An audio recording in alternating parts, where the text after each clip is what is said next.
So I have enough time today to give you guys a quick lesson. So today we're going to be multiplying fractions. So when you're multiplying fractions, you do not need to find any multiples. You can actually just multiply straight across. So let me show you that. So we have 2/3 times 1/2. So if you multiply straight across, you have 2 times 1, which is 2. And then you have 3 times 2, which is 6. Now this your answer is not in simplest form, which means it can be broken down further. Now, if you look at 2 and 6, you are looking for a number that goes into both of these numbers equally. So when you think about it, 2 is the only number. So you need to divide the top and the bottom by 2 to put this fraction in simplest form. So 2 divided by 2 is 1, and then 6 divided by 2 is 3. So when you multiply 2/3 and 1/2, you get 1/3, and that's the answer in simplest form. Let me show you another example of that. So you have 1/2 multiplied by 20 over 18. So you're just multiplying straight across. So 20 times 1 is still 20, and then 18 times 2 is 36. Now you need a number that will go into both of these numbers equally. So 2 can go into both of them, but 2 is a little too low. 4 can go into both of them, okay? And let's make sure it won't be able to be reduced further than that. So we need to divide the top and the bottom by 4. 20 divided by 4 is 5. 36 divided by 4 is 8. I'm sorry, 9.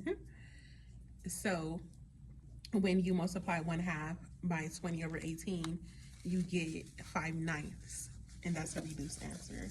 Okay, let me give you guys a couple of more examples. I don't know where my students put my eraser. I gotta look around for it.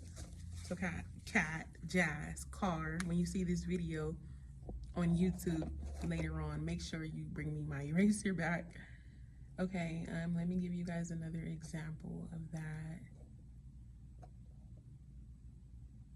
Okay, we can do 3/4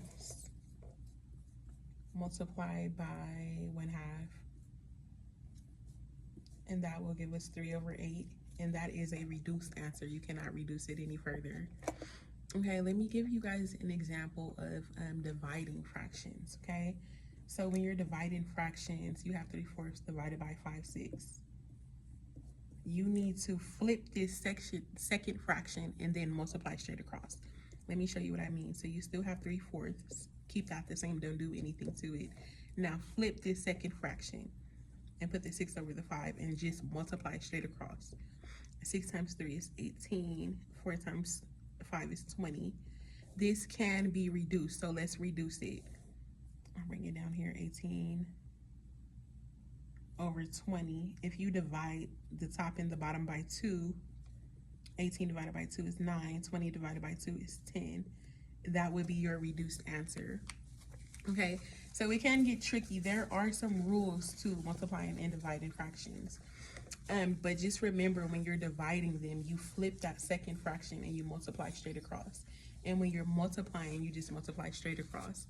And sometimes you don't always see that they need to be reduced, but eventually after doing them for a while, you will see when they'll need to be reduced. Okay, so let's do a mixed number. So you have 3 and 3 over 4 times 2 and 4/5. Okay, so this one is a little different. This is a mixed number now you're dealing with. So what you need to do